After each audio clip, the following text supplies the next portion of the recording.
What is up, stream? How is everyone doing? I'm just getting set up here, getting ready for the big day. I have been preparing for this stream for about 4 or 5 days now. I am very excited. Damon, how you doing, buddy? Yes, I have been getting set up for this for a couple days now. Everything should be good to go. This is the first one in hopefully what's going to become a decent series on my Twitch / YouTube, because I will be uploading this as a VOD afterwards, where I make games live and you guys can hang out, watch, maybe learn a thing or two, do whatever you like. I went through, I got everything going, so we should be good to go. I'm just doing final checks now. Okay, perfect. Okay, welcome everyone. Today we are making the game Snake, the game that was very popular in the early 2000s, even on flip phones. Everyone played this. Everyone had a high score of at least 3 digits. We are going to remake it today in Unity. We're going to have some fun. We're just going to relax. If anyone has any questions, I'm going to go pretty slow so everyone can follow, so you can use this as a tutorial if you'd like. Or, you can just have fun and chat, maybe learn a thing or two, participate, stuff like that. So we're going to make a 2D object here. I'm using the 2020.3.20 F1 edition, which is the latest LTS to my knowledge. And we're going to be building this on a 2D platform. Oh, I gotta back out. There we go. We are going to be building this on a 2D platform, and we're gonna just get started right now. So I'm gonna call my project name Snake for now, and we can kind of change it later if we're feeling like changing up the graphics a bit, and we can kind of go from there. So let's go ahead and get started, and let's get some chill music up. There we go.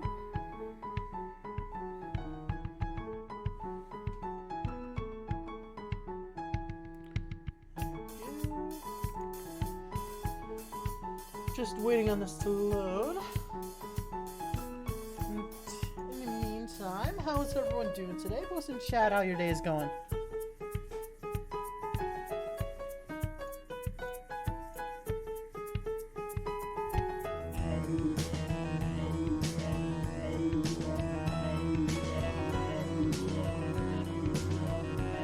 We're importing unnecessary files. This part will take a bit of time.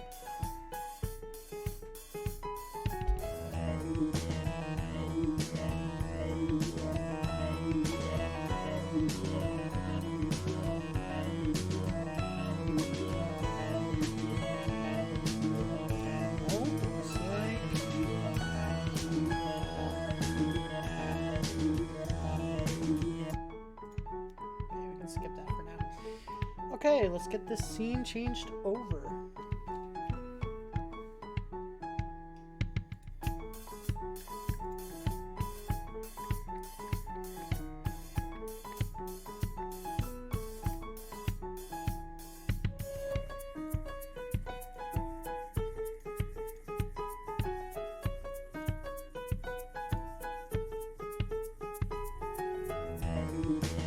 There we go.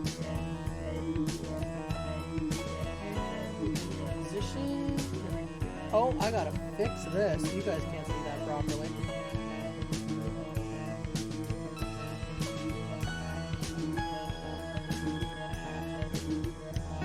There we go. If I do that, you guys should be able to see it. So here we are. We are making a game. The music's vibing. That's our little just like relaxed, chill music. Just having it on so it's a bit of a background, so it's not just me talking, because otherwise that could get a little boring.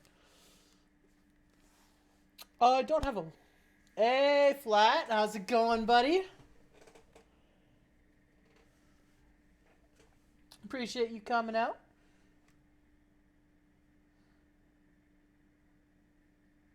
Oh, it was slightly too loud. I got you. Okay, I can actually lower that a bit.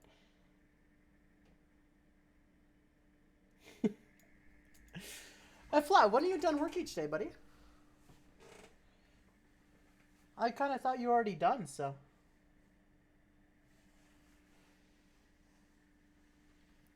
Also, congratulations on the new PC. Once you got that set up, that is going to be amazing.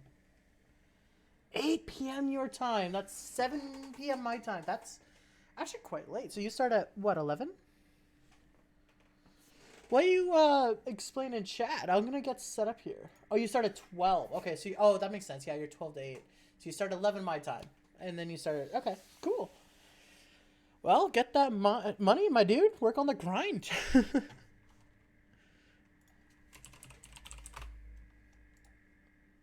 Just gonna make a few folders here. Just get ready for everything. Got scripts, prefabs, graphics. Scripts, prefabs, graphics. Yeah, that'll be good enough for now. There we go. Let's put on the chill music here. And I'm gonna turn it down a bit. There. How is that, Damon? Is that better? In terms of music audio? Actually, let's turn it down a bit more. There. Right around there. Sounds good? Okay, perfect. Okay, yeah, so we're gonna be making steak. I'm honestly just very excited. I've been planning for this for a few days now. And when I say planning, I mean like I've been putting hours in each day getting this set up and getting it ready to go. I gotta turn the music down myself now because it is overwhelming.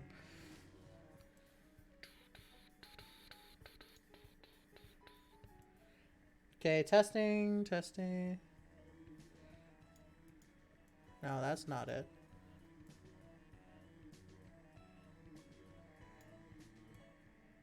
There we go. Alright, I got it turned down for me. And I muted it for you. Okay, well, music's glitched, guys. Sorry. Alright, so let's just get into this. Let's start making it. Testy. I know. It is what it is. We can't help it. The first thing I'm going to do real quick is I'm going to move back the camera. Whoops. What? Size. Is my number log on? Okay, there we go. So I'm going to move back the camera just so it has a bit of a wider area. I could make things smaller, but it is what it is. Hey, Senpai Samurai! Kyle, how you doing, buddy? It's good to see you. We're also going to make the background completely black. And when we go into the game now, you'll see it's just a black screen. Exactly what we want, because we want a black background. That's good, buddy. Thanks for hopping in the stream. Appreciate you as always. There we go. Actually, this might be a bit big. Let's make it 15. And... that is strange. If we set that, we use the graphic engine.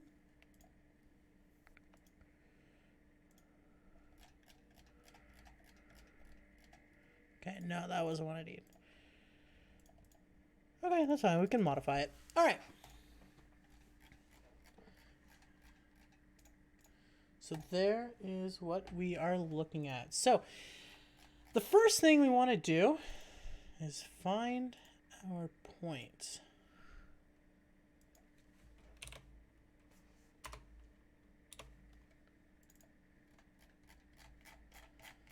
There we go. Okay. It always takes me just like a few minutes to get acclimated to Unity. Cool. So to start off, we're going to want a few things in our scene. We're going to need a few sprites. These sprites are going to act as our snake. They're going to act as our food. And they're going to act as walls, but we don't need to set up walls quite yet. Yeah, that looks like a good enough size. Actually, we can do walls now. Why not? Oh, that was it. I didn't do colors, but that's not necessary anymore, as I learned. So I'm going to remove this just so I can get a better idea of what it will look like. And let's set up some walls. So it's just going to be a basic little rectangular area that our game will take place in. So, see you, Daisy. We're also going to create a quick empty here and just call it walls. And this will be where we store our walls. Okay. So we're going to set this to 30. The Y will be 0 and the Z needs to be 0 as well. The scale needs to remain on 1 because we're going to be using mathf.round later on. The reason we're going to be doing this is so that it stays in a geometric pattern. Otherwise, you may not be able to get the food. Not everything will line up properly. It could be a bit of a hassle. So since this is just a quick little game, we're not going to be putting like hours and hours into it. We're going to just use round numbers. 0, 0. Oh, shit. 1 moment.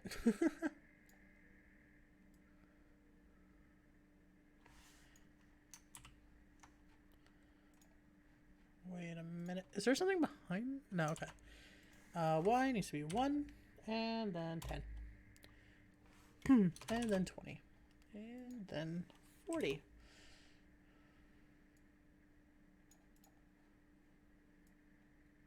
So I'm kind of curious why this isn't showing up down here. That'll be fine for now.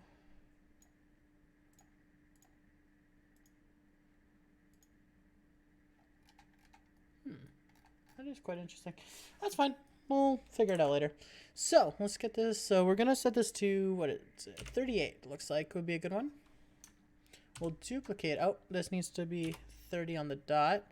And now we'll duplicate it. We will duplicate it. There we go. We're gonna set it to -30 because it needs to be uniform. Wait, is the camera not on 0? Ah, it's not on 0, 0.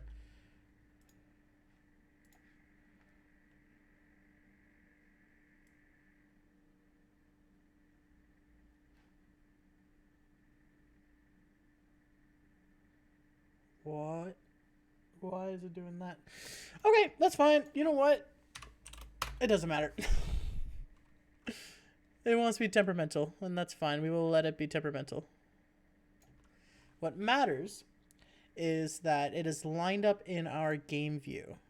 We can make everything a bit more even later. What matters is that it lines up. All right. Now if we set it to... Oh, no, this needs to remain 30. My bad, my bad. Now if we set this to 35, that's much better height. And 30? Let's set it to 35 and then move it down a bit. Set it to -1. Oh, wait, no, we can't do that. My bad. Yeah, so we'll keep it at 30 then. And then we can move the camera up a tad. The reason I'm doing this and leaving a big space at the top is because I'm going to have the name of the game up here with score on this side and high score on this side once we're at that stage. And I can now delete that and duplicate this and set this to +30. There we go. All right, now let's duplicate it again. Whoops. Duplicate it again. We'll set this to 0. Set this to 1. And we're going to move it up to, what would it be here, 15? Yeah, 15. Again, round numbers are very important right now. Looks like this will be 61. Nope, that's 31. 61. Following which, we can once again duplicate. Duplicate. There we go. Man, it's being finicky today. 15. So this will be -15. Cool. So now, let's change the camera position just to make everything look a little nicer. There we go. So yeah, again, so this is going to be our playfield. So in here will be the game of Snake. Up here we'll have score, high score, and then I'm hoping we can put the title of the game here. Let's move the overlays actually. That way you can see it better.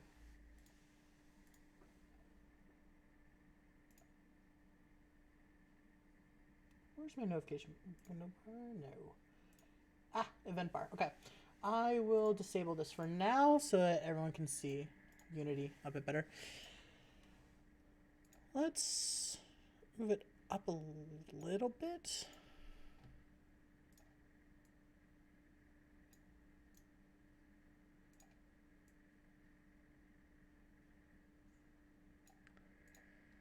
Okay, that's a bit better. So it's a bit more in the middle, but it's still slightly more down. That way we can have stuff on top. Okay, so this is essentially what our game board is going to look like, except let's change the colors of things. So first off, we're going to change the color of the sprite. I want this to kind of be like a bit of a gray so it doesn't stand out too much, but you know where it is.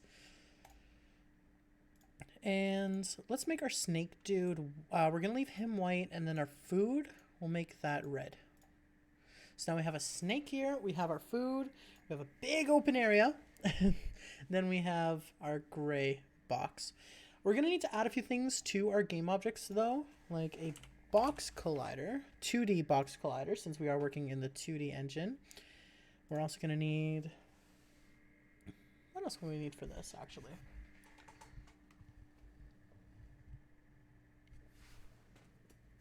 There we go, cool. Yes, so this one needs to be a box collider as well. Oh, that's a regular box collider. So this one needs to be a box collider as well.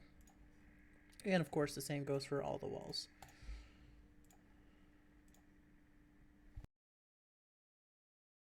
So I pull this up, there we go.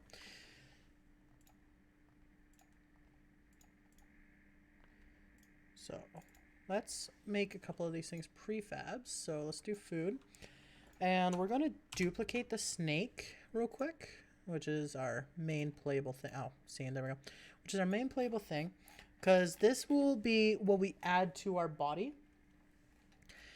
So we need the box collider. Now oh yes, we actually need to change a couple things as well. So first off, snake box collider, we're going to make 0.5. Actually, no, 0.75, the actual size of the cube, rather than the full 1-to-1 ratio. The reason we're doing this is because, like I said before, we're going to be using mathf.round in order to keep it in columns and rows. And if we lower this, then it will mean if it just goes like this and passes by it, this would count as a collision in Unity. So by lowering the size of the box collider, it'll make sure that it has to be in the same row and in the same column in order for it to actually count. Because we're also going to be using the food to count score as well. So it's very important that we're actually in the same row and you don't just get a flyby.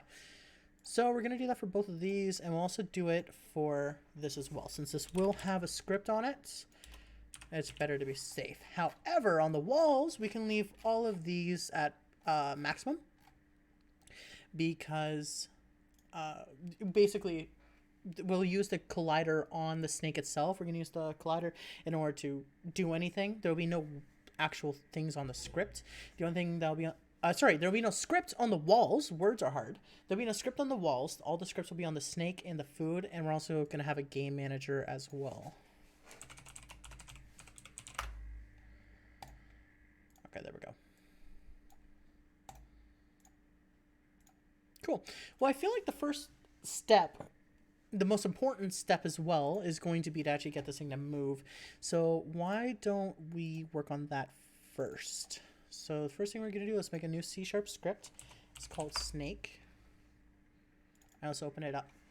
I'm also, yep, always, there we go. Let's go ahead and switch this over as well. Streamlabs be good to me.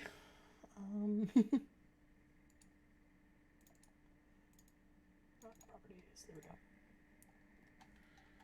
What? Visual Studio, don't do this to me now.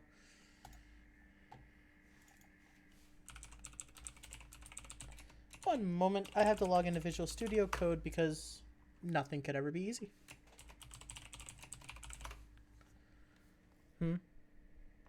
Oh, right.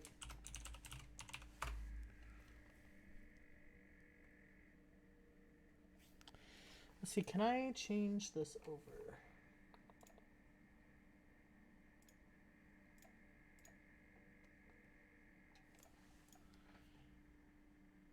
Ew, why is white mode on? 1 second. I need to change this immediately.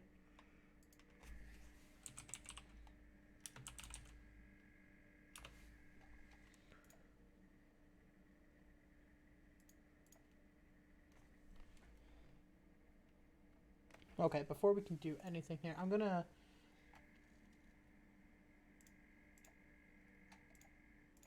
Why won't this work?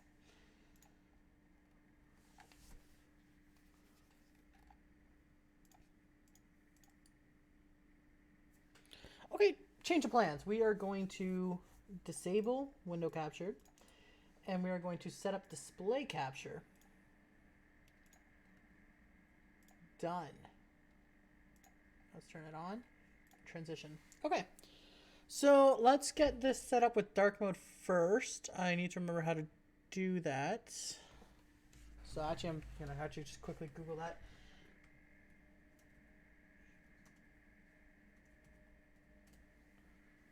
Let's see. On the menu, choose tools. Okay. Tools. Then we go to options. Then in options, environmental. Where in the world is... Oh, we're already in environmental. Okay, general options. Oh, we're already there. Change filter. Oh, dark. Yay! Okay, chat. Already on a great start there. Okay,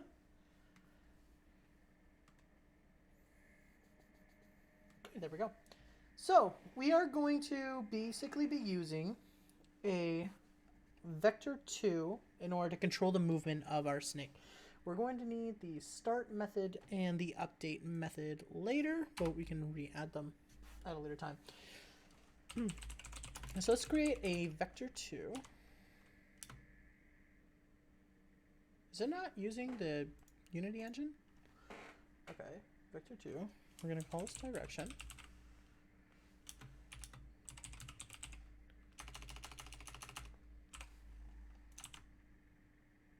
This is very strange. Okay. Let's make the movement and then we can check if it's working. So what we're going to do, we're going to use an if statement. We're going to use if input.getKeyDown. So y isn't get key down.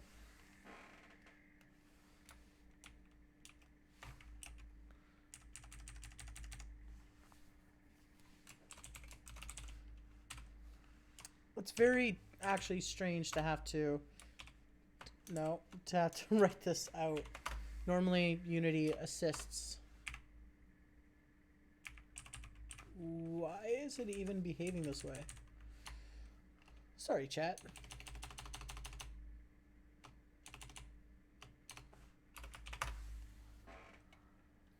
And then we can just set the direction to vector 2 dot up.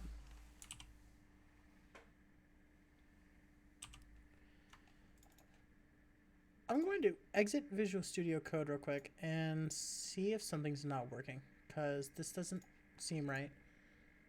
Where's my package manager? Here it is. Visual Studio. Okay, let's update this stuff real quick. Maybe that's what the issue is.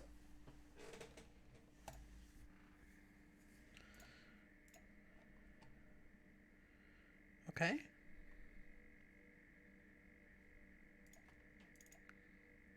So now if we reopen,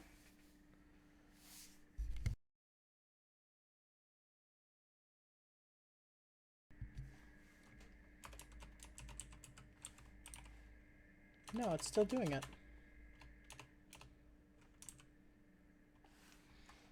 Okay, well, let's continue for now. We can copy this method and we can do else if here. Get key s. We can do dot down. And then we gotta do this 2 more times. D and A. So D will be right and A will be left.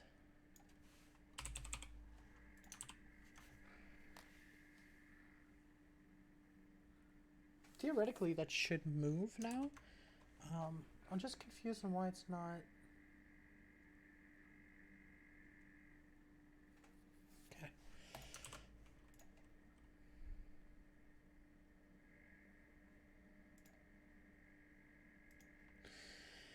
Okay, so if we click on the snake, we assign the script. Does anything happen? No.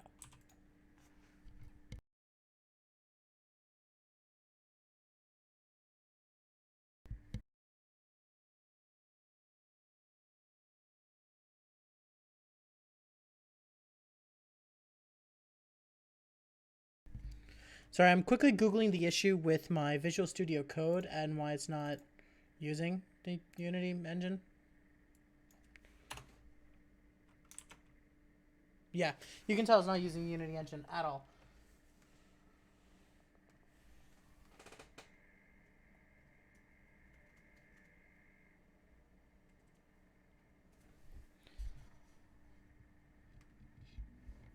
Okay, it looks like this is actually a normal issue.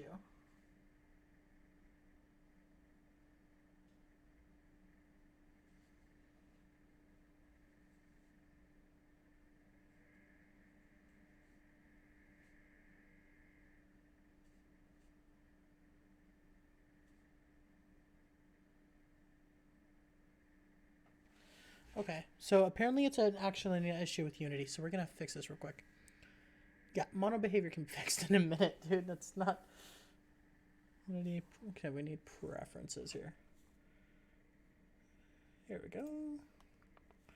Where is external resources?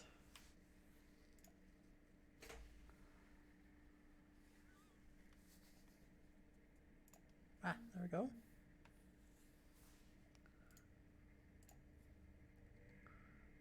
There we go. Regenerate project files.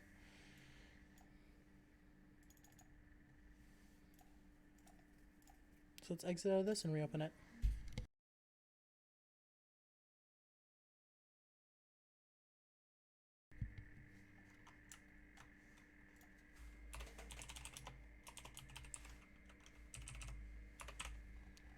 Hey, all right.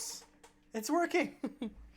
Thank God, because I did not know what was causing that. So I would like to thank Forums because you saved me. So now that we can reload the script here, add it to the snake.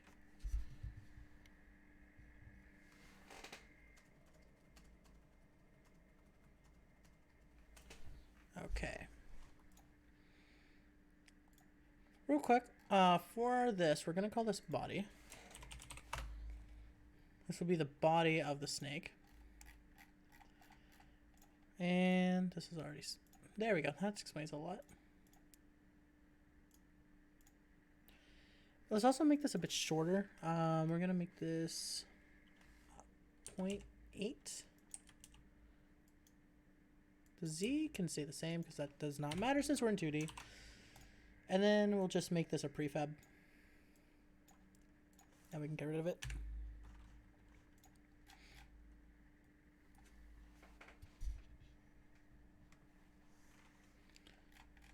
Okay. We will also need Text Mesh Pro later. That is what we will be using for the title. I feel like I'm missing something. Do I have a rigid body on my snake? No. Okay. Oh, right. Rigid body. We'll be using kinematic. And also the box collider on the snake will be as trigger.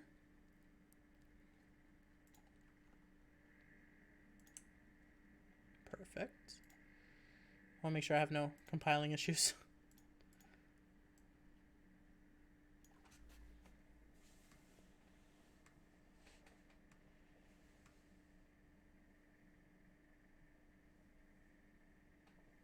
Perfect.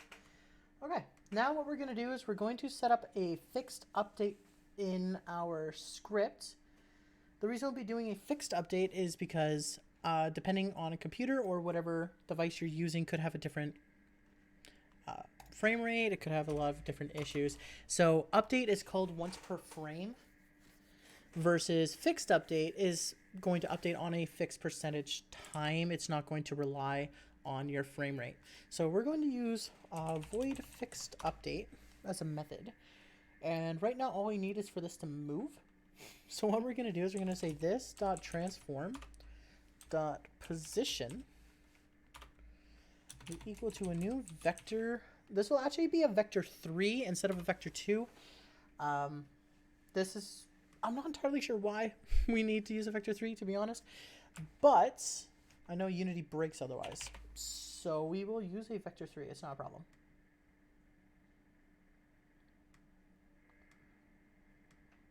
Hold on. There we go. Okay, we'll do mathf.round. So as I explained earlier in the stream, the reason we're using mathf.round is to keep everything in rows and columns. This keeps everything neat and tidy. And we'll use this dot transform dot position.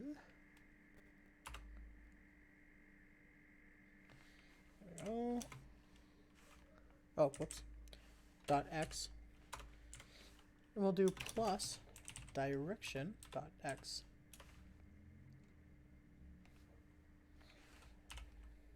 Then mathf dot round. This dot transform dot position dot y plus direction dot y. And then because we are in 2D, we'll do 0.0f because we're not going to be moving in the z-axis. What we can also do is this.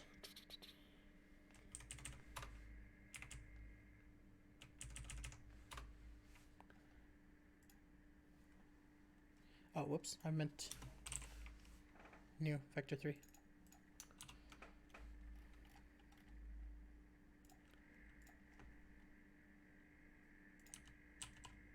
There we go. And we have movement.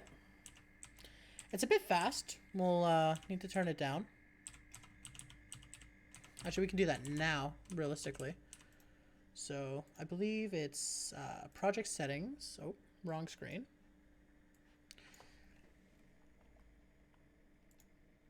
Time. So what we're using here is we're using the fixed time step. So the higher this number, the slower it'll go. So if we set it to 5, for example, and we hit play, you can see that's a much more manageable rate. So the fixed time step is what the fixed update method uses. I don't know the equation for it or anything, but that's what it uses. So I like 5. Let me check 4, see if that's a bit too fast.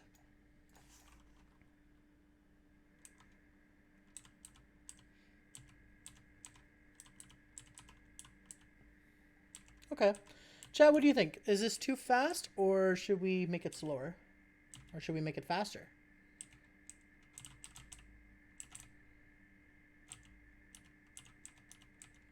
I like it. I don't think it's that bad. You think slower? Okay. Let's try 0.6. Oh. Unity basic error. There we go. Nothing saves when it's in play mode. Slower? Okay. How's this?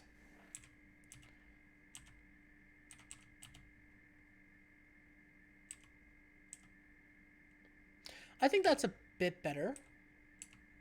What do you think, Damon?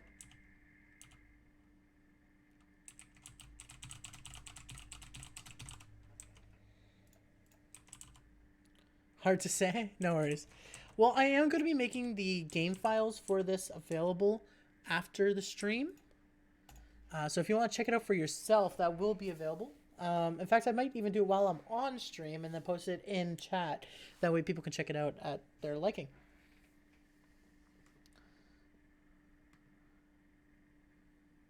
Sorry, I just need to zoom in. There we go. I bet I'll want it slower as my snake gets longer. That, yeah, fair.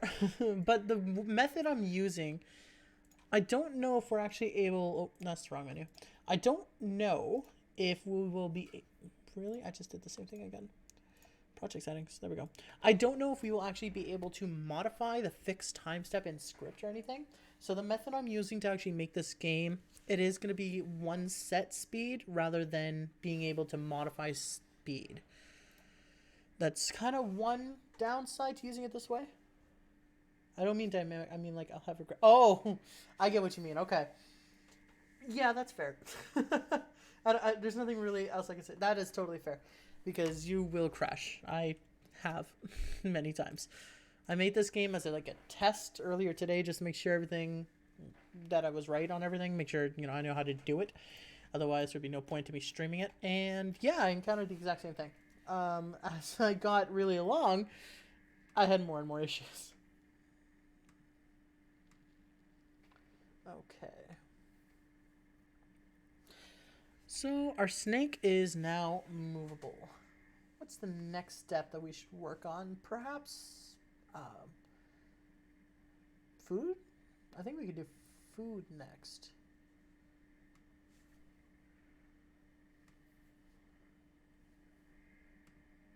Sorry, I'm thinking now, how could I make this dynamic?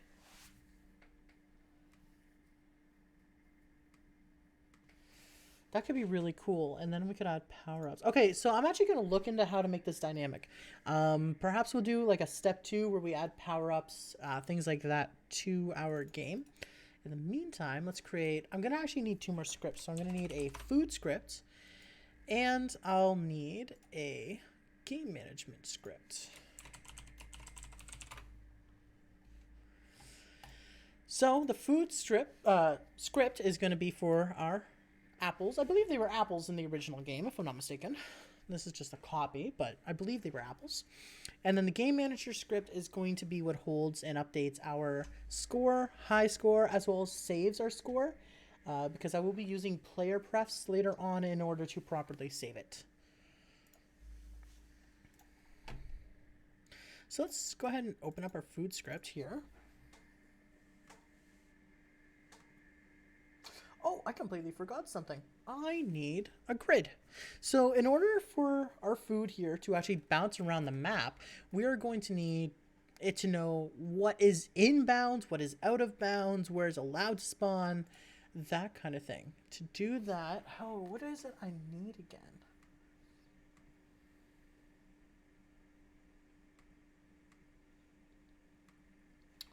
It was... I think it was just an empty, wasn't it? Yeah. So this will be our spawn area. Because then we're going to use a 2D box collider.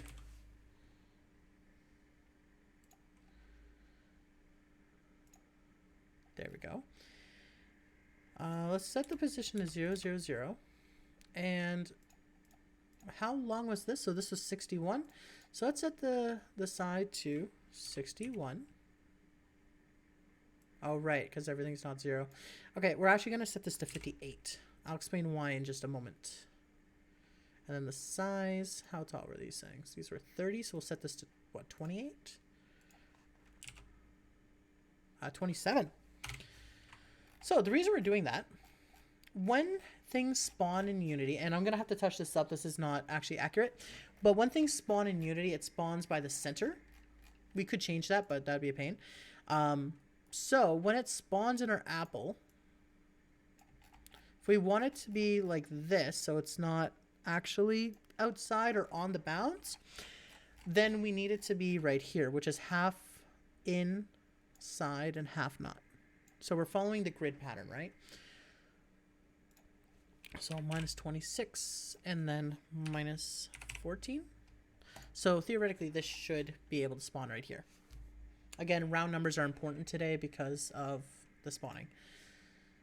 So we can make this a bit bigger. There we go.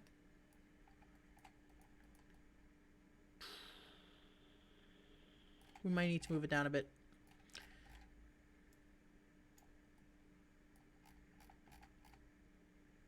Yeah, that should be okay because there's a bit of wiggle room. And then on this side, it's good. What about this side? This side should be all right. We can do more tests later if absolutely necessary. So now we have a little bit of a grid area where we can spawn from. So I'm calling it spawn area. And now we can work on our scripts. So we have food here.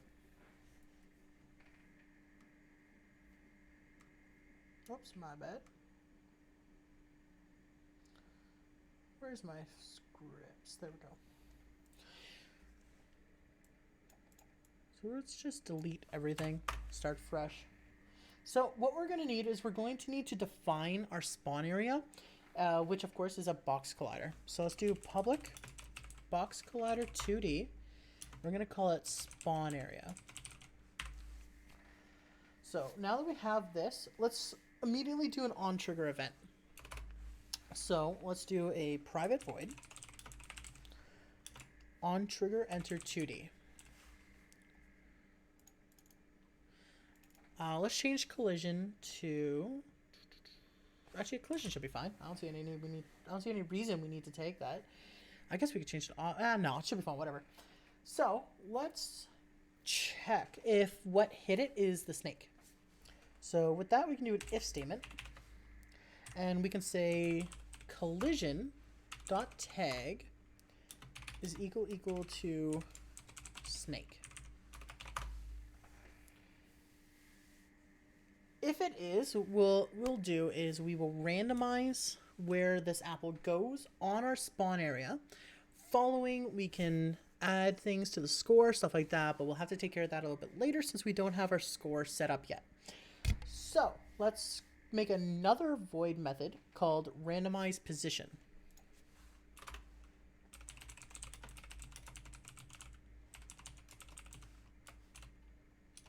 Oops, there we go. So if the tag is snake, then we can do randomize pos, and we can call this method. So what's going to be in this method? This is where our apple or block, cube, human, whatever you want to call it, moves around our spawnable area and picks a random new position. To do that, oh, also, actually, private void start. We can remake this now, and we can use randomize position. So now when the game starts, our little apple down here in the corner will randomly go to another area. Oops, there we go. So how are we going to do that, though? First, we need to define the bounds of the area. So to do that, we'll do bounds is equal to this dot spawn area dot bounds. So now it theoretically knows where it can spawn and everywhere inside it. Now we need to basically choose two areas that we can spawn to. So we're going to use a random range to do that. So what we'll do is we will use two float methods. So we'll use float x and float y. We'll start with float x. We're going to say float x is going to be equal to random.range. Now we need to tell the random.range how we are going, or sorry, what its limitations are. To do that, we've already said bounds, right? So we can do bounds dot minimum dot x, oh, that's a slash, dot x, comma, and then we can do bounds dot max dot x. And that will pick a number between the smallest x it can do and the biggest x it can do at random and assign it to the value of x. So now if we can just copy this method, paste it again. We'll do the same thing but with y. So now we'll say bounds min y and bounds max y. And now we have two methods. So we have a random coordinate right now already being generated. We just have to apply it to the apple. To do that, it's pretty easy. We'll just say this dot transform dot position will be equal to a new vector 3. Again, we're using a vector 3 instead of a vector 2. And we will say math f dot round. And we'll put x in here, followed by math f dot rounds and y. And again, followed up with a 0.0f. So what did we just do? We told our program, our game, how big the spawn area is. We chose X and Y coordinates. Z doesn't matter because this is not a 3D game. This is only 2D. And then we took the coordinates we have made, and we basically said teleport our game object to these coordinates, round it off to the nearest one. By doing this, theoretically,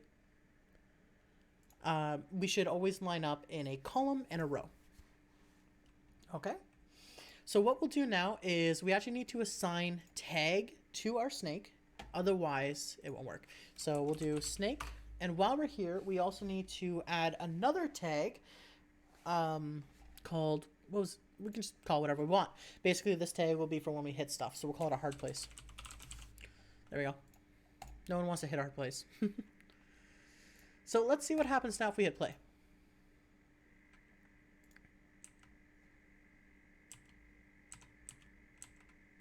Nothing happens. So let's find out why. First of all, let's check our snake. Make sure his trigger is indeed connected. Yep.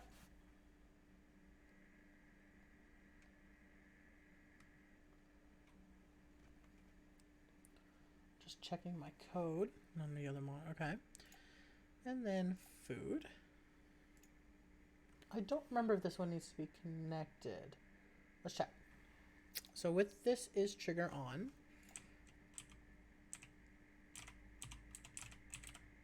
Okay, it'd be great if I could actually... Okay. So nothing's happening still.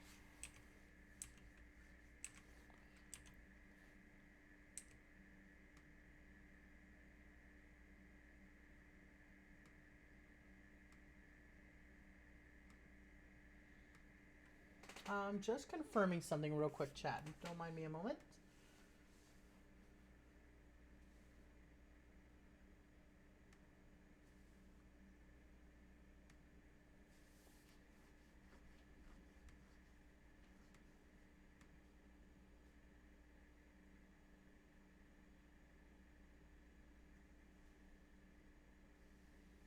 Okay. So theoretically, this actually should work.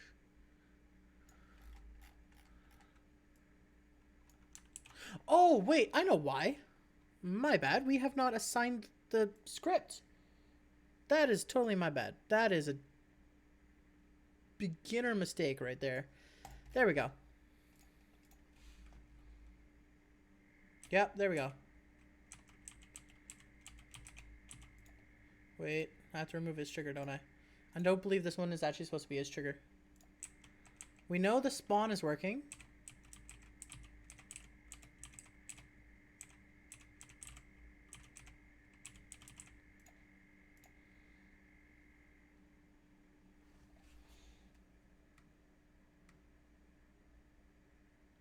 Okay. Yep, on trigger, enter 2D, collider 2D collision. If collision dot tag. Oh, wait, did I assign the tag? I didn't. Okay, so there we go. Yeah, game development is just a bunch of errors in a line. Yeah, there we go. So now we're following it around. We may need to fix our boundaries a bit later, but as you can see, every time we crash into it, it now teleports, to another area. It doesn't actually despawn. It just teleports to a random location. And then we have to go collect it again. So basically, this is the essence of what a snake game is. But this would be boring. So let's add things. The next thing what we're going to want to do is we're going to need to make our snake bigger, right? Each time we actually hit the food or apple, soul, whatever you want to call it, we need the snake to add a piece to itself. That is going to be our next step. How are we going to do that? So we're going to basically use scripting, and we're going to make a list. And in that list, we'll save all of our body parts, which sounds horrible. So let's create a private list real quick. Oops. And in the list, we're going to define it as a transform. And we're also going to enable it right away. So we're going to say transform. We're going to name it body equals to new list transform. Oh, whoops. I forgot my parentheses. There we go. So we have a new list and we can do stuff with it now. Let's go ahead and go down here.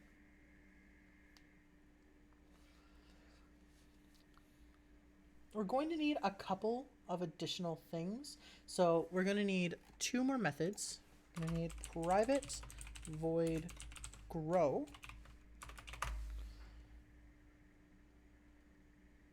And we're going to need another on trigger collision. We can use the same one as over here, so we can just copy and paste this. Except we're going to change some things. So instead of snake, we're going to use hard plate. No, food. If collision is food, then we can call grow. Which also means we're going to need to make another tag. So we'll add a tag.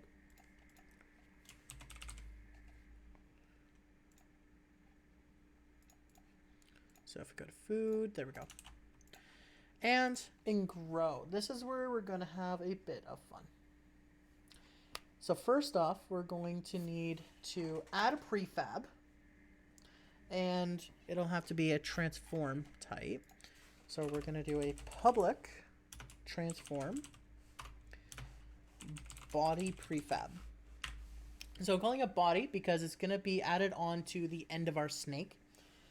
And we can also set a default size in a little bit if we wanted to, but for now we won't have to worry about that. So let's go to grow, and we're going to say transform. So, whoops, transform body, what do we call this? Sorry, just now, body prefab. So body prefab.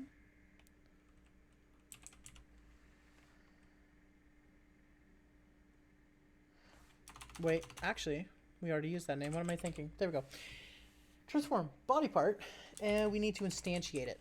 Because instantiate basically means we're bringing it to life, or bringing it into the game. So instantiate, that's the wrong type. And we will instantiate body prefab. There we go. Once it's instantiated, we can say body part dot position will be equal to body dot count minus 1 dot position. So what does this mean? Real quick, I'll go over it. We're going to say transform body part, instantiate body prefab. So what that means is we're taking our body prefab and we're making it. We're bringing it into the world. Then we need to tell it where it's going. So we're saying the position of this is going to be our body, our list of bodies. We're going to get the count minus 1 from the count. So say we're 5 long, minus 1, and then it'll pick that position where this goes. And then we just need to add it to the actual list. To do that, it's pretty simple. We say body dot add and body parts.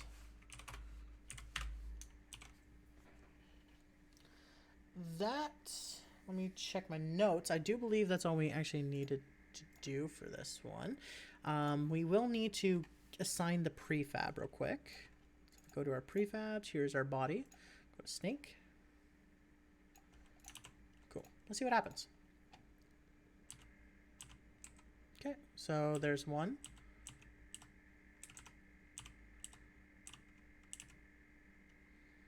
So you can see on the side here in the hierarchy, it is making the clone. So we're on the right step. We knew this wasn't going to be it, but you can see that's spawning them in.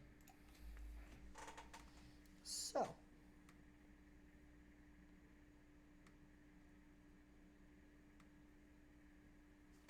there we go. Go back to our code here. And in the start method, we're going to need to create one real quick, actually, because we don't have one yet. So we're going to say void start. Nope. That was horrible. My bad. Don't look at that. Void start. We need to add the list. We need to basically add our head to the list. Our head.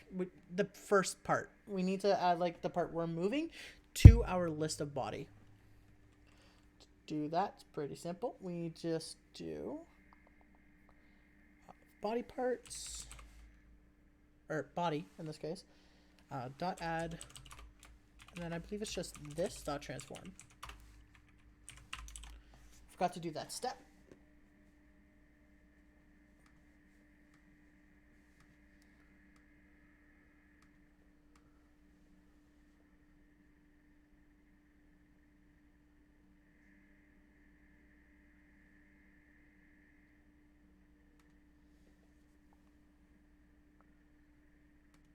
Okay, perfect.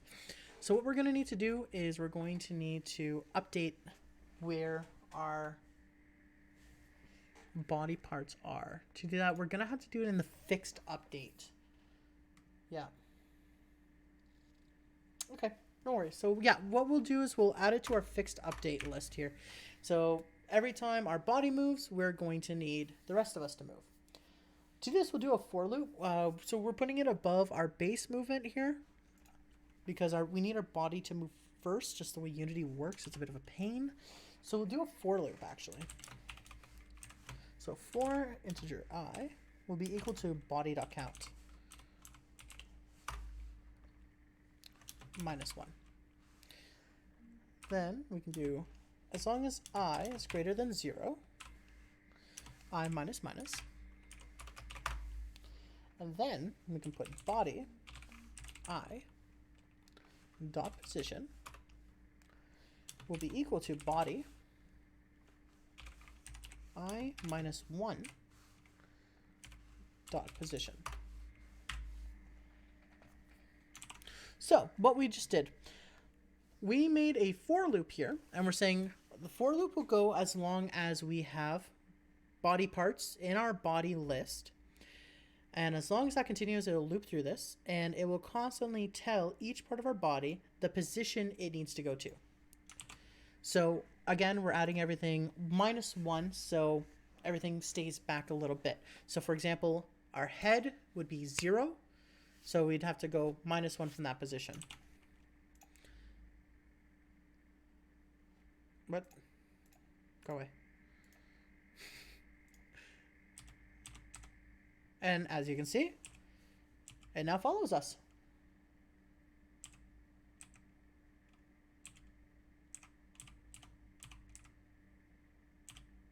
Now, of course, nothing happens when we go over ourselves because we haven't actually programmed death yet.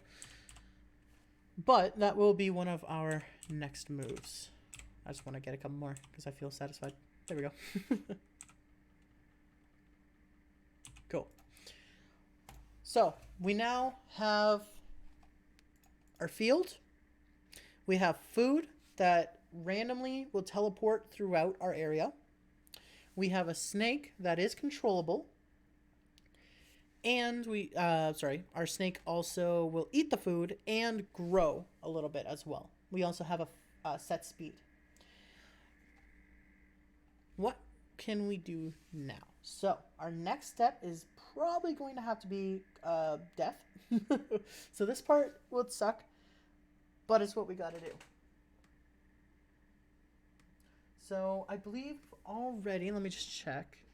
Yeah, we've already assigned the tags, I believe. Wait, yeah, no, we haven't. See, it's a good thing I checked. So let's collect these 4. And let's tag them all as hard place. Also, our body. We're going to tag our body as hard place as well, since the whole point of Snake is you're trying not to die to your own tail, especially as it gets longer, right? Now, what we can do on the bottom here, we can copy this statement. We can say else if the tag is hard place.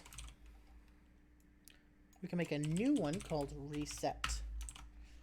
The reset method is going to be a pretty big one. I believe we're going to need 2 for loops. So void reset. Okay. So first thing we need to do when we die is we need to get rid of all of our bodies. So we can say, we're going to need to do another for loop. I'm going to say for integer I is equal to 1. I as less than body.count I++. So this will go through and it will effectively can go through this loop until 1 is equal to how many pieces of body we have. And then we can just say destroy body I dot game object. So it'll go through our entire body and it will systematically destroy and remove each piece until our entire thing is dead, or until it reaches 1, which would just be the head. Then we need to clear the list, so we'll do body.clear. Then we need to re-add our head to our body count, so we'll do body.add this.transform. Finally, what else do we need to do for this? Yes, we need to set our position. So we'll say this.transform .position is equal to a vector 3 .0.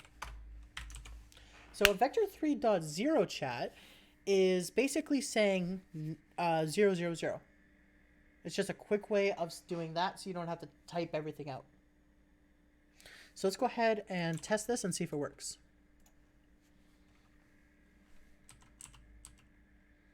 So first, let's get some food. Okay, let's die. Okay, so nothing's happening. Okay, let's double check. Yep. Hard place. Let's just double check our spelling here. Yep, reset. Okay.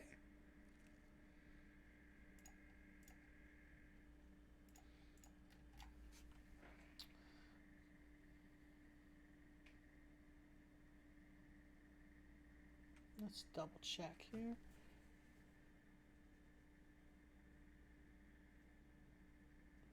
Let's hit the, sorry, welcome to the chat. I think you have 3 options in the case of an input direction opposite of the snake's current direction.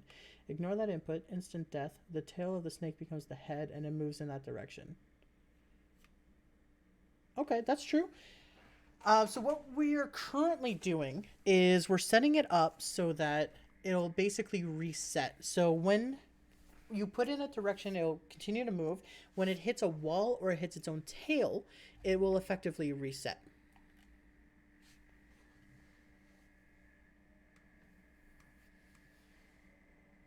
I think that's what you're referring to.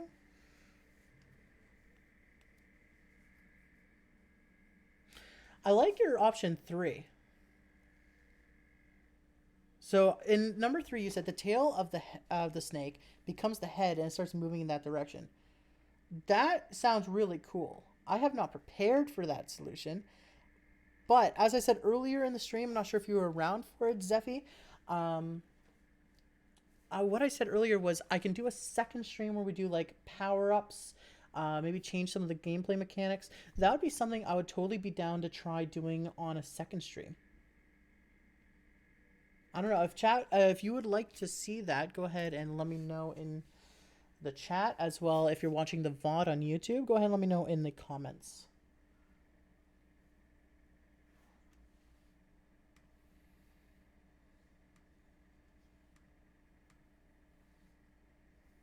Yeah, awesome. Okay, so back to it. Why didn't it die? Let's look into this. First off, Are we is trigger. We are is trigger. It is spawning correctly.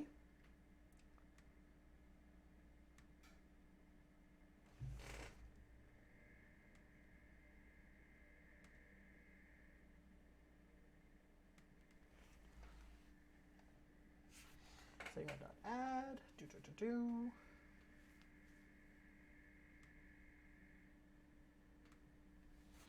Okay. Oh, wait. What? Oh, I'm so sorry, chat. I'm an idiot. Yep, you can all make fun of me. I forgot to attach box colliders. Yep. I bet it works now.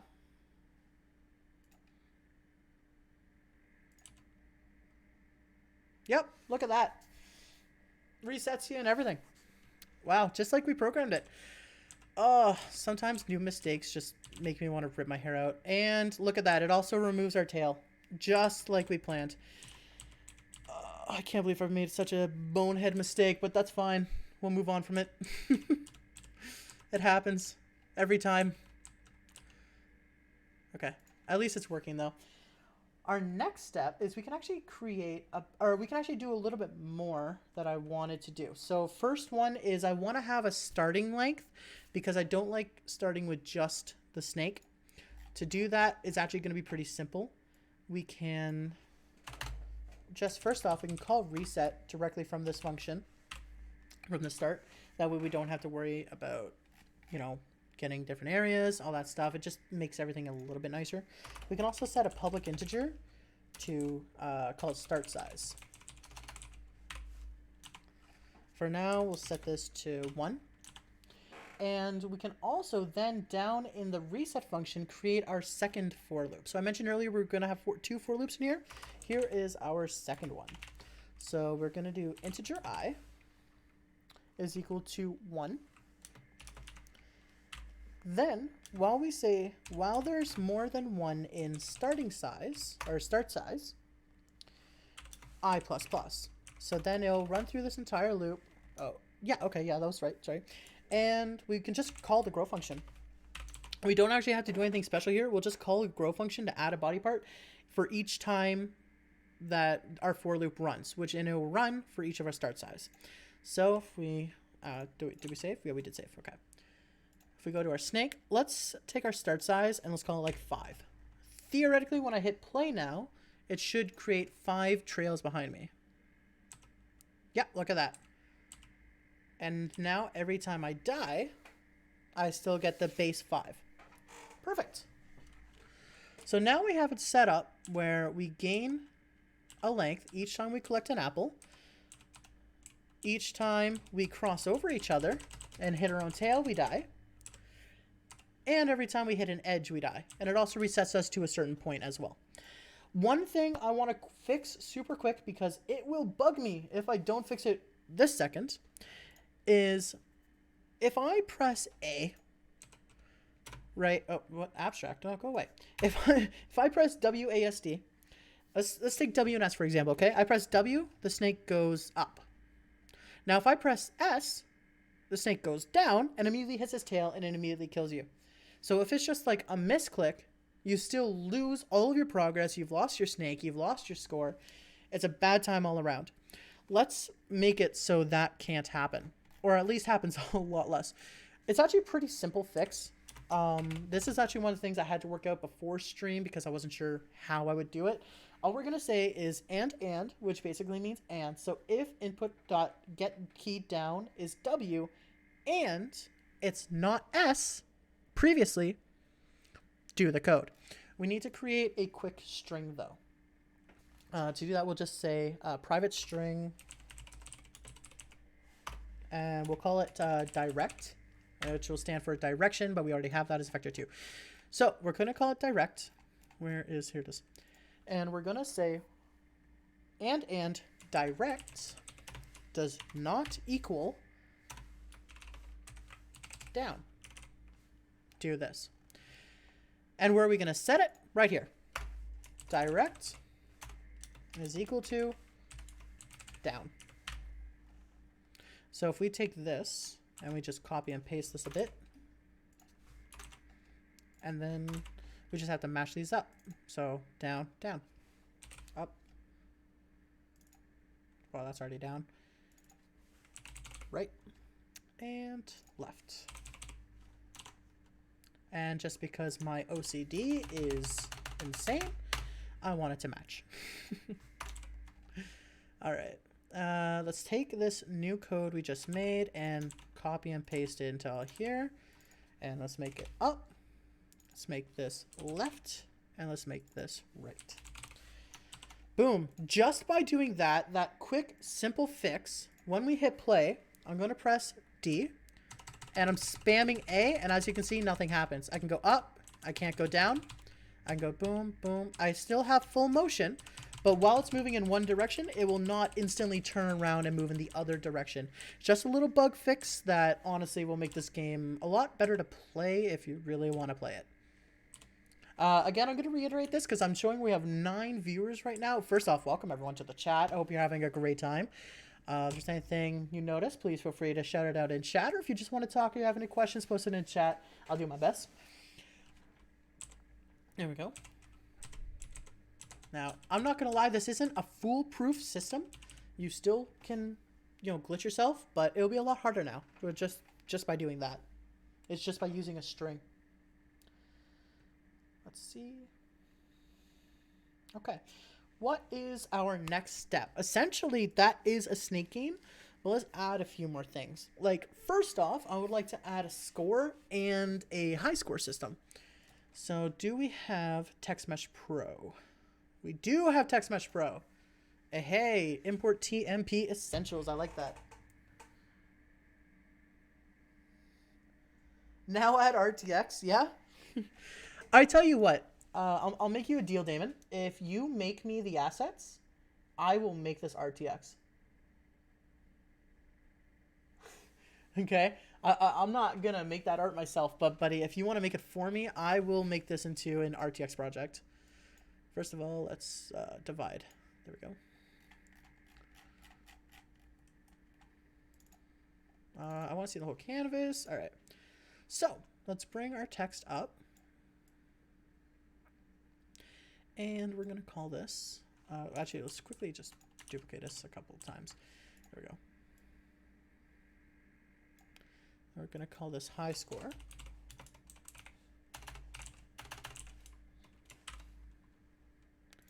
We're going to call this score.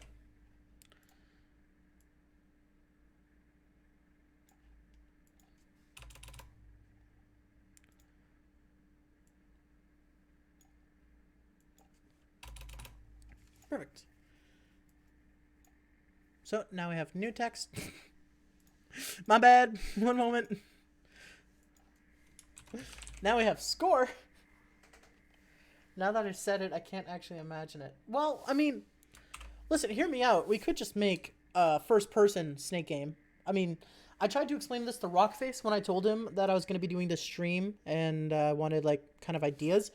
I believe it was Rockface. It might have been Senpai Samurai, actually. Anyway, at a certain point, a first-person snake game just becomes Tron. Okay, legitimately, it is just Tron. I'm gonna. If you guys wondering if I'm looking off and like doing things separately, I can actually show you what I've been doing this entire time. I have been following my Trello guide. So if any of you guys are actually in game development or want to pursue it, you know that planning it out is one of the first steps you have to do. So for example, make food spawn. I already knew that I was going to be using mathf.rounds, vector3. This is basically like a little cheat sheet, and it's very important to plan out your projects. So that's why I'm looking off to the side here.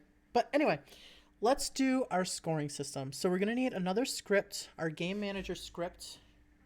Go away. We're going to... Can I turn these off, actually? Don't...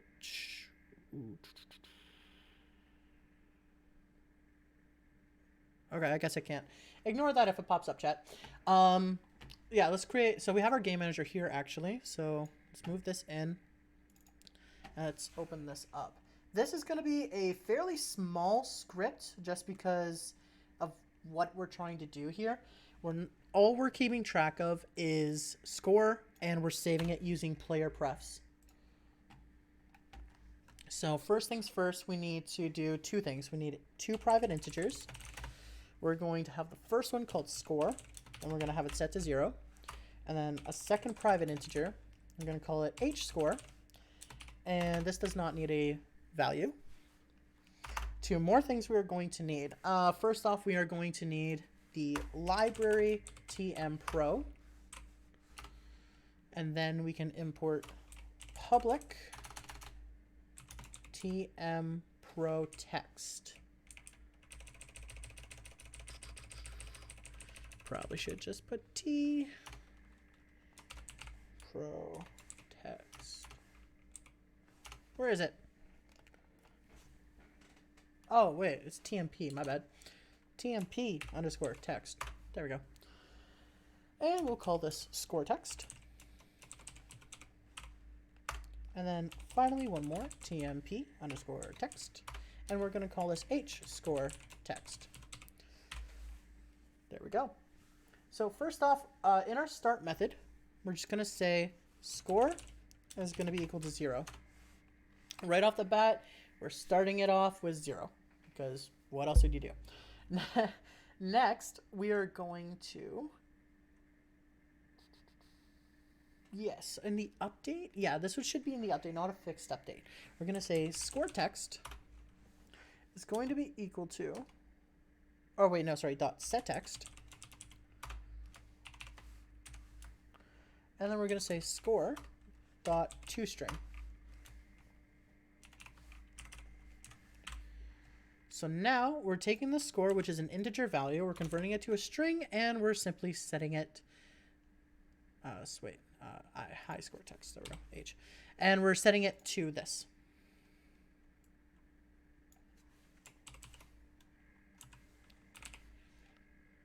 Set text, we've got to get the H score. There we go. So in our update method, we're now taking our score and our high score, and we're going to constantly update it. The reason I'm not just putting in like the start method and setting the text there is because each time we reset, it's automatic. So each time we reset, if you gained a new high score, it won't update unless you relaunch the game if we had just put it in the start method. So instead, we're going to keep everything in the update method. It's a bit, it's not great to do if, for example, you are making a big game project, because then you're constantly running this every single frame. But because we're making Snake, we can get away with it. So we're going to make another method. We're going to call it score. So it's just going to be a publicly accessible method. So we're going to call public void, and we're just going to call it score. And literally all we're doing in here, score plus plus. That is the entire method. The reason we need a method is because we're going to be calling this from the food script. Next, what we're going to do is we are going to set up our reset function. So we're going to say public void reset. Reset. Perfect. And here's where we get into a bit of the player prefs end of it, which is Unity's built-in saving system. So what we're going to say is integer hscore is equal to player prefs dot get integer, and we're literally going to call this high score. You can call this whatever you'd like. For now, high score just makes the most sense. Next, we're going to have an if statement. We're going to say if score is greater than high score. If it is, we're going to take our player prefs. We're going to say dot set integer, or set int, and we're going to say high score and score. So what we're doing is we're basically saving the term high score with the value of whatever our score is when this reset function gets called. Then we can say hscore will be equal to score, and then we reset score is equal to 0. And that would be it for that function. And then we will also need an else if function, because what if score is less than or equal to high score? We don't need to do all the other stuff, right? We simply say, with brackets, score equals 0. Simple as that. There we go.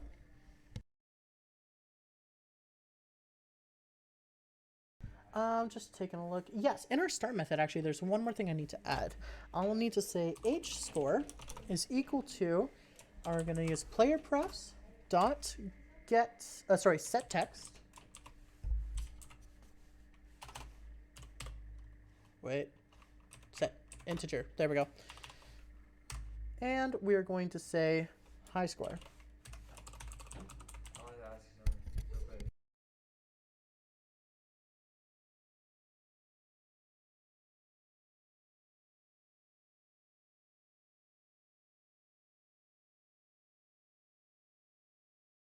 Sorry about that, chat.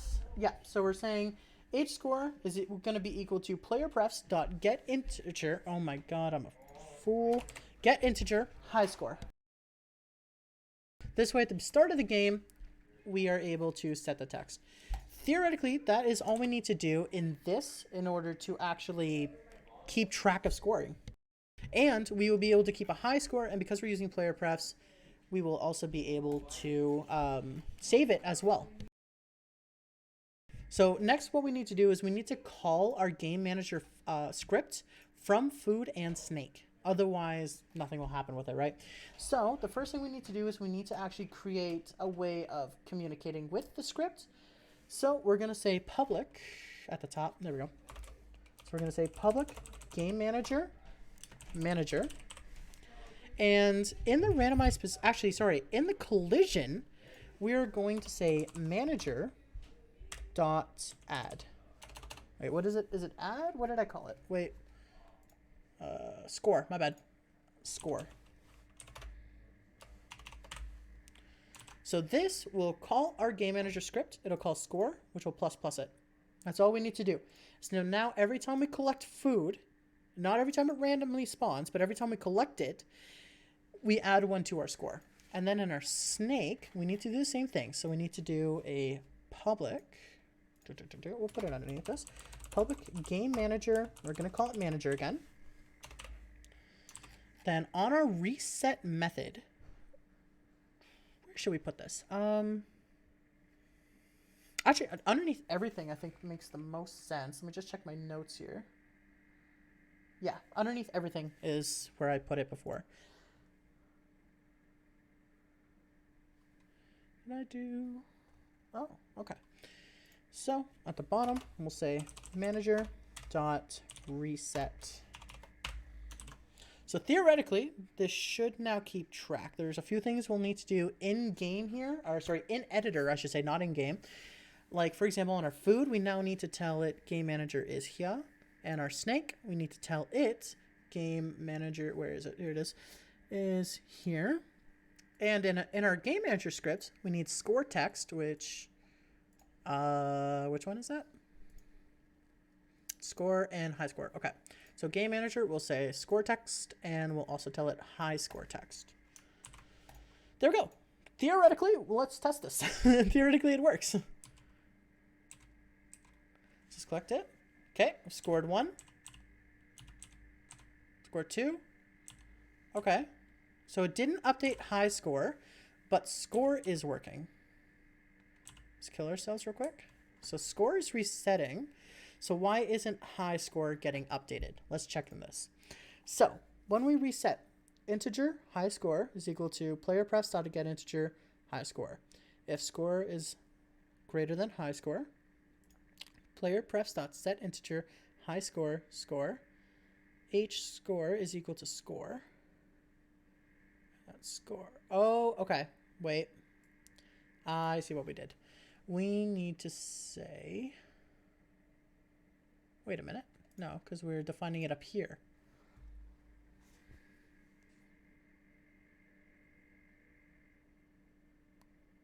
Let's do this. Debug.log. We're going to say score plus. I'm going to put a space. Actually, we'll put comma plus h squared. So let's test that.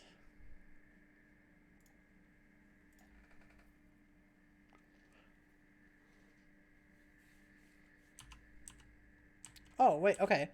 So it did collect it here. 1,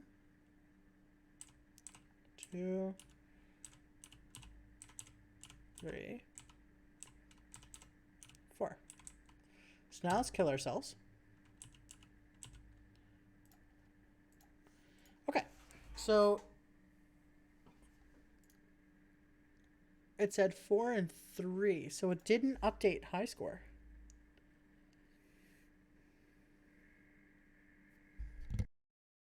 Interesting. Now, why didn't it do that? Should h score be initialized to 0? So normally you would be right. We should initialize h score to 0. The reason we're not doing that is because it's a player pref. If we initialize it to 0 in the start method here, then the player pref, there's a chance it could get overridden just because of how Unity works. We could add an equals 0 here for first time, but it should theoretically not make a difference. I just need to take a look at my notes here, just to make sure I'm doing this right. Yep, game manager, perfect.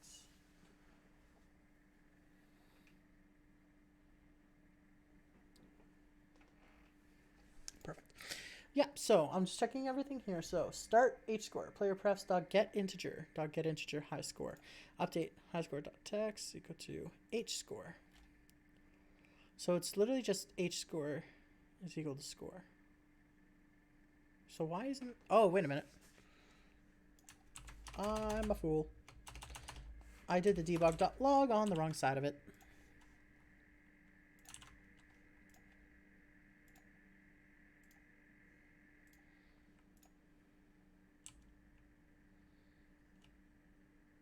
So now, just gonna need to collect 4 real quick. So that's 1, 2, 3, 4, 5. Just kill ourselves. Okay, 5, 5. So it is recognizing.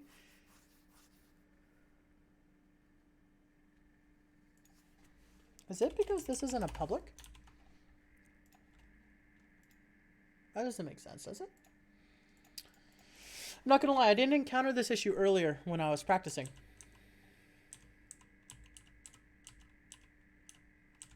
I wish there was like a... Alright, I'm gonna say I wish there was a console, but this isn't the kind of console I mean. Hey, welcome to chat! It's nice to meet you, Vexerol. Let me know if I'm pronouncing that wrong, because there's a very good chance I am. Okay. So the issue appears to be in here. So hscore.text .setText. So what if we... It's kind of going to be bad, but... What if we do it here? Vexerol is right? Perfect. Welcome to chat, Vexerol. We're almost done making our game. I'm just doing a few final touches right now. So right now we're working on a bug where our high score is not updating on death. And then, okay, if I can get this freaking food, there we go. Then we are going to add the title of the game up. Damn it. Then we're going to add the title of the game up here. Finally, I want to change the graphics because right now it kind of looks just very plain. I want to change it up a little bit.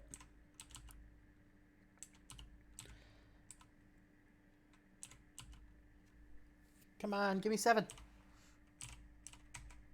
Are you kidding me? 1.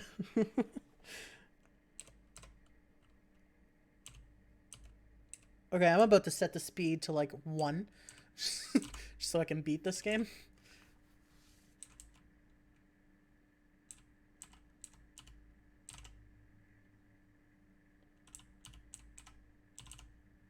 Seven. Okay, let's kill ourselves.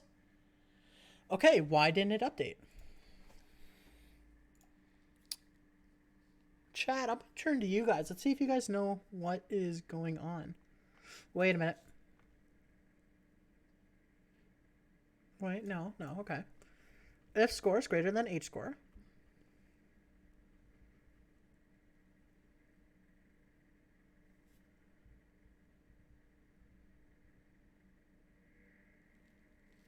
Perplexing. I actually don't know what is causing this issue. Real quick, I am going to actually add the name up here. Now, I don't think I've actually told anyone what I'm calling this game yet. Wait a minute. Why can I not see it? What's going on?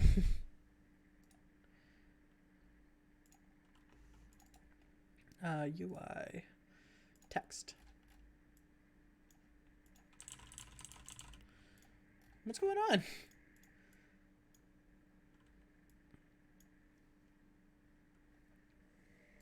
Okay. Oh, wait. Is it because the game's running? Yep, it is. Yep, I'm still an idiot. Cool. So this is who you guys are watching. I am sorry. I am genuinely sorry. A bit off center. Let's just do this actually real quick.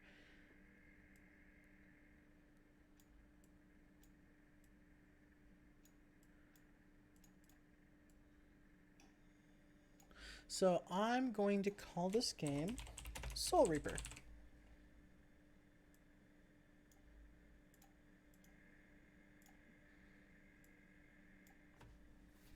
I'm also going to set the texts to green just because I think it'll pop out better.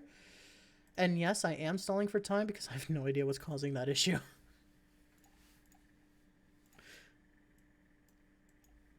Ooh, okay. Let's grab the hexadecimal code. That way it's all matching. Otherwise, my OCD will go nuts. Perfect. And then Soul Reaper will be in red. Let's go ahead and set that text to bold as well. Actually, let's set all of it to bold.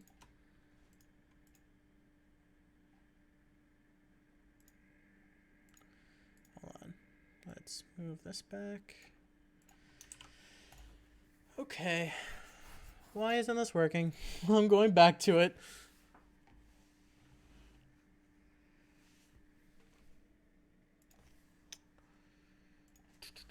Let's debug.log. Let's just do H score. Let's see if it matches.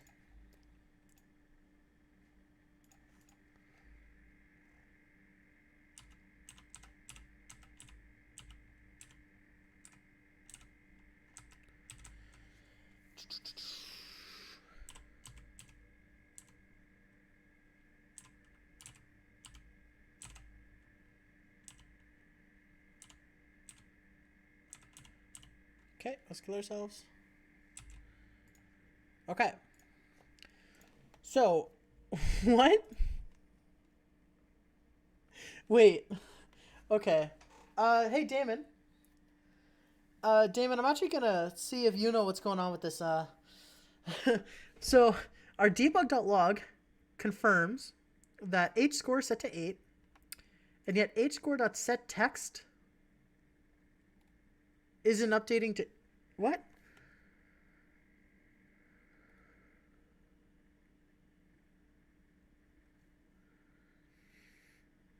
Am I missing something? What am I... Are you calling reset anywhere? Yes, so reset is being called from Snake. So reset's working because we are able to see it in debug.log. So in debug.log, you can see our high score is 8. However, it did not update our text to be 8. As you can see, our high score text is still set to 7. So that's the error we're currently trying to figure out. I'm not gonna lie, this one didn't actually happen earlier, so I'm gonna go through my notes here again just to make sure.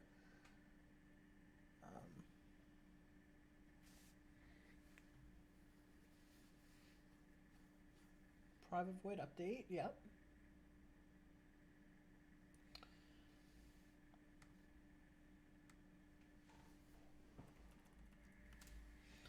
There we go. Yeah, so, okay. Wait, update. Just go watch per frame.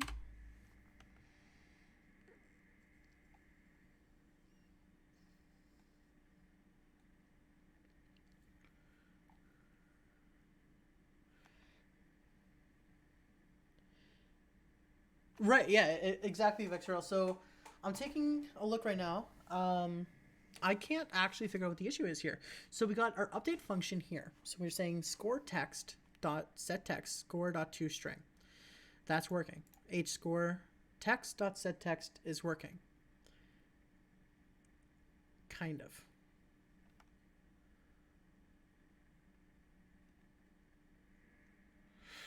Even down here, we're saying, but that shouldn't make a difference.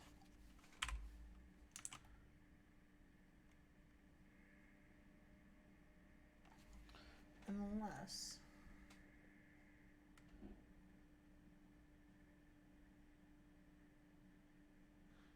Wait. Did I? Wait, okay, hold on. I just want to.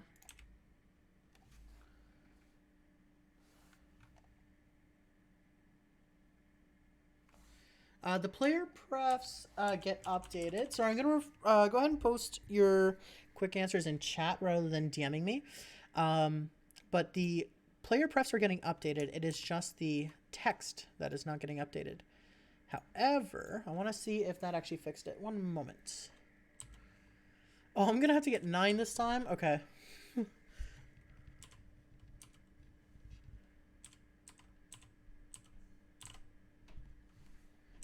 Oh, no. Oh, come on. If it could stop putting them on the bottom.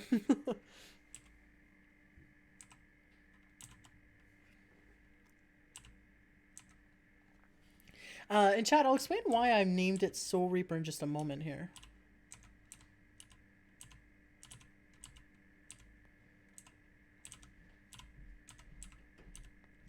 Okay. We just need 2 more. Okay, let's test. Hey, it updated. Okay, that was actually the issue. I want to cry. That's such crap. Okay, that's programming life. I hate it. Okay, so here's what the issue was, guys. We were calling h score twice, once in our private integer and once in our standard integer, and we were then assigning it high score twice. Sorry, the player pref. We were assigning h score, the player pref here, and then reassigning it down here. And therefore, it was just checking the old score and sending it to 0. I think that's what was going on. Regardless, it works. Don't question it, chat. If it works, it works. You don't question things.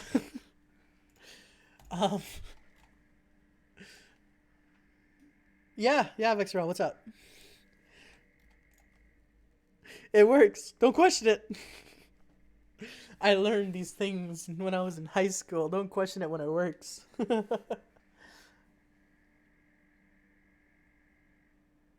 Why not just compare H score? That is a good question. I didn't think of it. I kind of made this code just now, so it is kind of just buggy like that.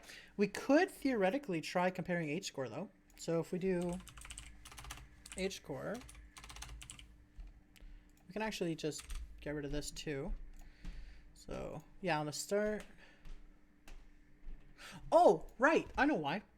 So the reason we aren't doing that, Vexrel, is because we're setting H score to this value at the beginning when we start the game, versus this will get called every time it gets reset.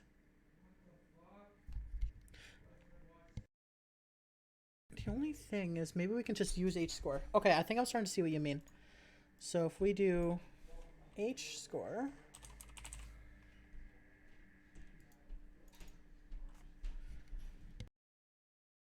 and then H score, and so we never theoretically need to use the secondary variable.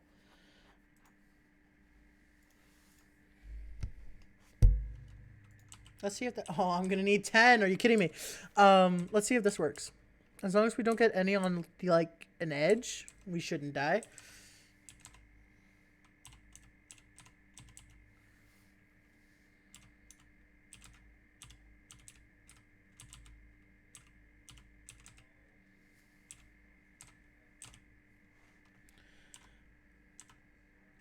No!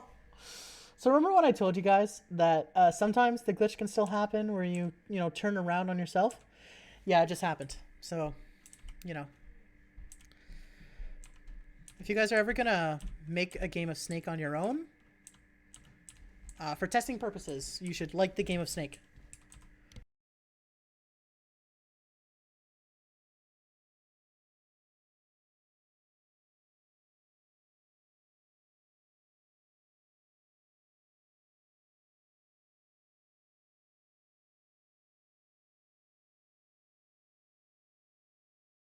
Testing, and it works. Okay, Vexrol, I would like to thank you, dude. You are a genius. I don't know why I had an extra integer in there when I didn't need the additional variable. Yeah, thank you for that. I appreciate the assist. You're absolutely right. And now that is essentially the game prepared. Let's add some graphics.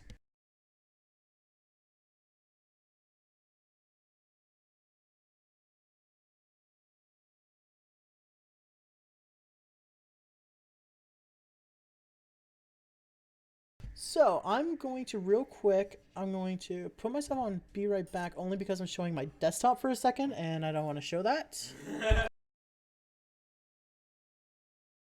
There we go. Where did I put my graphics? Here's the graphics.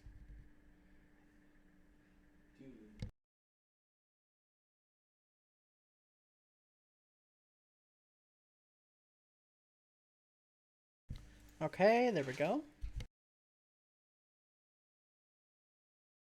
I now need to fix a graphic.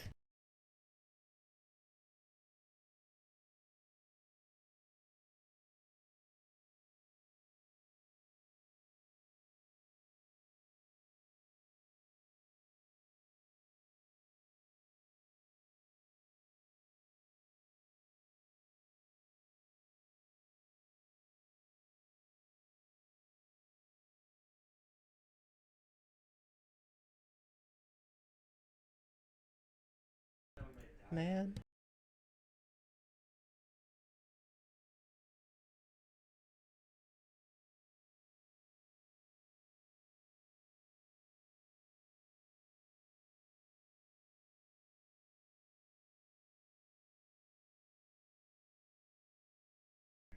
Alright, there we go. I will now put this back on main. Beautiful. So, I have a few... Oh, I forgot one. That's fine. It's on. This one's on my second monitor. No, don't do this. No. Yes, I stole these graphics. Don't worry about it, chat. So this one is going to... Don't look at this. Don't look at this. This is horrible. I'm all sorry. Yes.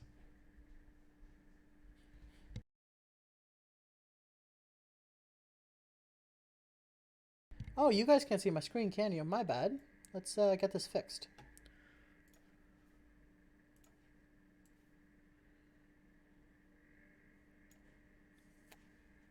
Why is it not transitioning? Ah, there we go. Okay, now you should be able to see my screen again. So I have... I'll delete this one because it's the one I was talking about. So I have three things here. To kind of go off of what my VTuber is kind of going to be like. I'm not releasing too much information on it yet because I'm still in the process of working on it. But I'm going to change some of these graphics. So I'm going to make the food look like people. The snake is going to be a Grim Reaper. And then as you kill them and you gain more body, that body and the additionals are going to look like these, which is like a soul. So first things first, let's do the snake. That's the human. We'll do the Reaper onto this. We need to make this smaller.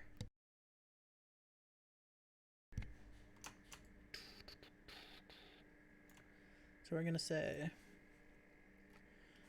0.5 and 0.5. So a little bit bigger, and then we'll also set this to 2.5. So a little counterproductive to what we did at the start of the stream, but it is what it is. And then let's make the food look... Oh god. Why? Wait.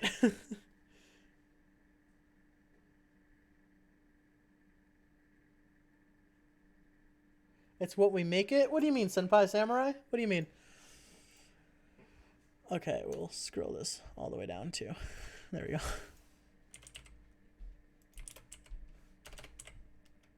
Actually, we can set this one to like 3, eh? There we go. Set the wise John Oliver. All right, bet. And then, okay, we need to now open up our prefab. In our prefab, we need to change this sprite as well. So we're going to grab our soul icon. Pop it in here. And we're going to shrink it right down. There we go. Let's try it now.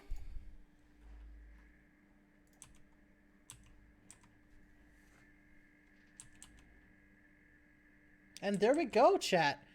As you can see, we are now gaining extra souls based on how many people we kill.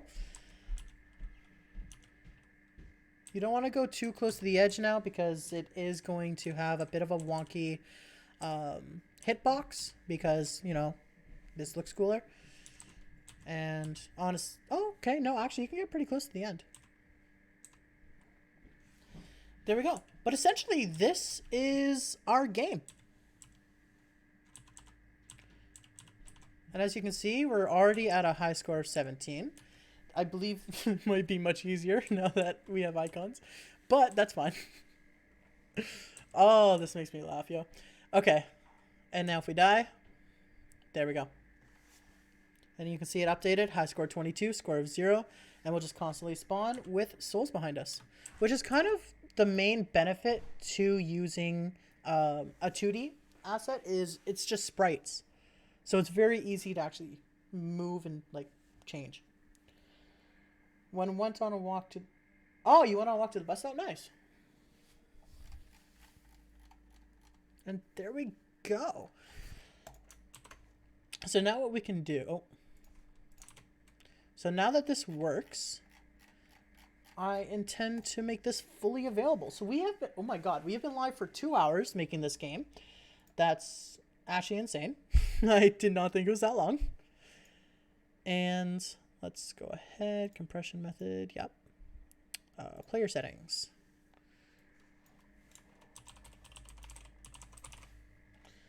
And then we call this game Soul Reaper.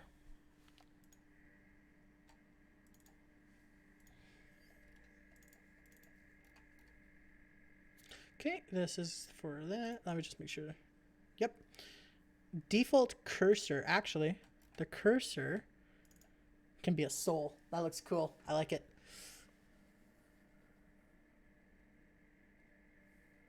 There we go. So we can now say build, and I'm going to build it to my desktop. I'm going to call it Soul Reaper. And now we're going to let it run. So chat, this is basically it for the stream. 2 hour gang, let's go. What I'm going to do now is I'm going to build it, and there we go. As you can see, I'm going to just make everything bigger. Our icon has been set to the Reaper.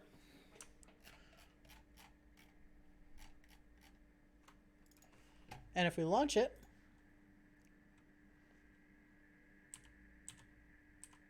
the game plays.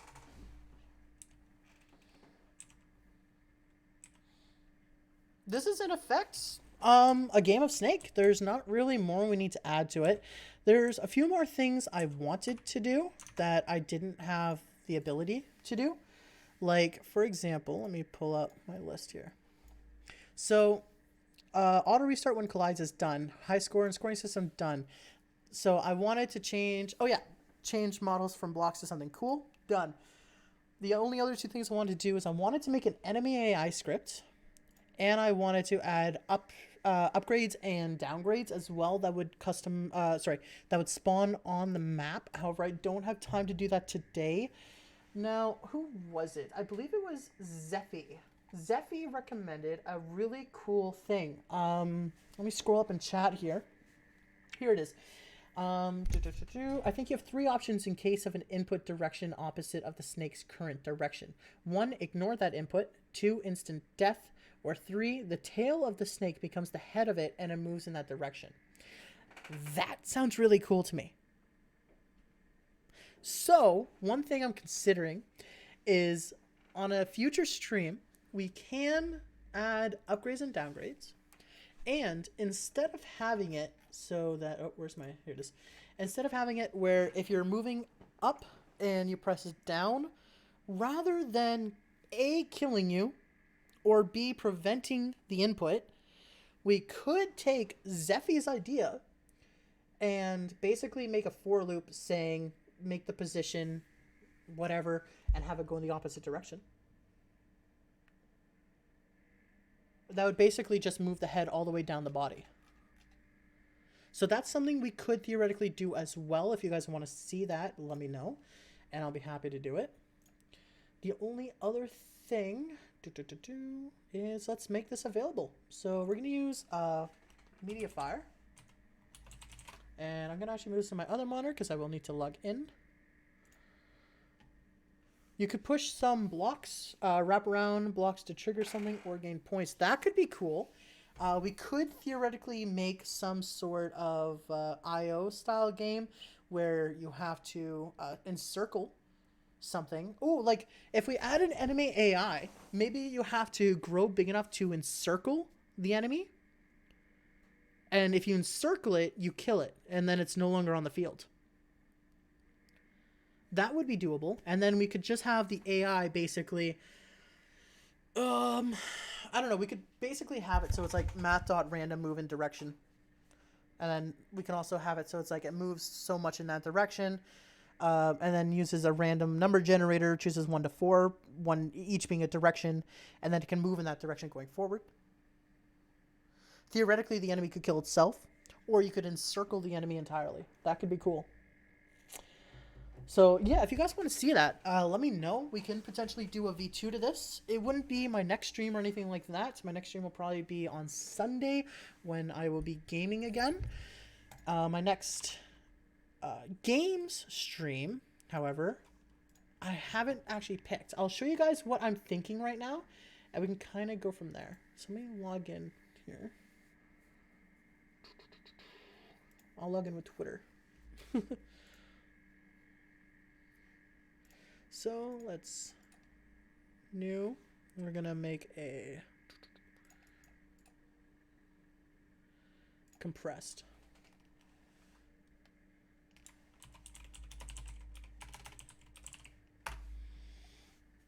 Yep, agree, continue, let's go.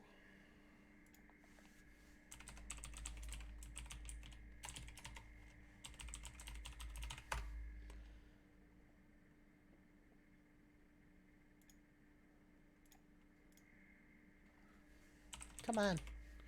Maybe we won't use Mediafire. It doesn't seem to be working. Wait. It's working.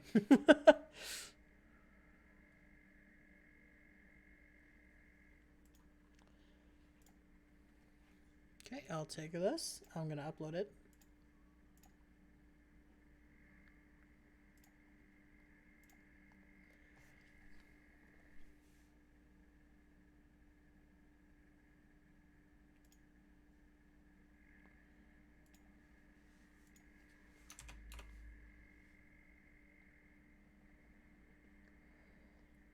Okay. Sorry, I'm just waiting on the confirmation from Mediafire, and then I can send it off to you guys so you guys can try this out for yourself. And yeah, we can go from there.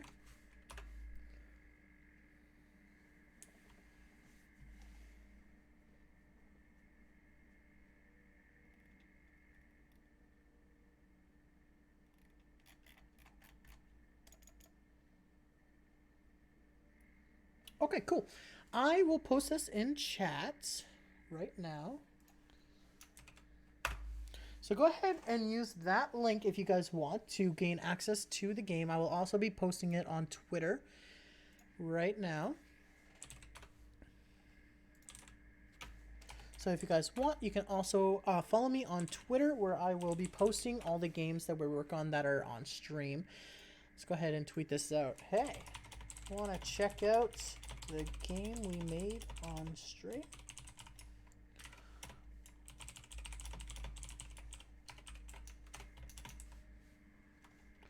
Cool. So there you go, chat. So go ahead and download that for yourself. Check it out. And if you want to watch this again, maybe you missed something or something like that, I will be uploading it to my YouTube channel, same name, Skullbone Slayer. I will be going live again probably the next couple of days in order to play just like general gaming streams. And I'll show you my... Here we go. So these are the other games that are currently in mind that I might want to make. So I have Cookie Clicker and Frogger because they're very simple games. I want to Whack-A-Mole / Smack That Booty. So Smack That Booty is actually a game that I made previously with my buddy Damon, who made all the graphics and I programmed it. I kind of want to revamp it a bit. I have Tron, Wii Tanks, Tetris, and Star Wall. All of these are pretty generic games that theoretically won't take long to do. That's why I kind of have them chosen right now. But Snake is the only one that I had a lot of planning into. Like, here's my plan for making the food spawn, for example. I'll use Box Collider 2D to make a spawnable area, use random.range to randomly generate the food, bounds.min.x, then using a vector3 math.f.round x and y to spawn it in. And as you can see, that is exactly what we did. So that's what I was saying earlier. Planning out everything is very important. So I recommend checking stuff. Making plans yourself, especially when you're working on a game project. And if you guys were interested in any of these, let me know and we can definitely look at making them. In the meantime, this is where we are going to end off our stream today. I want to thank you all for coming out and checking out this stream. It's been a lot of fun. We do have a completed project at the end of it, so that is freaking awesome. Hope you all enjoy. Take care. Follow me on Twitch, YouTube, and Twitter. And I will see you all next time I go live.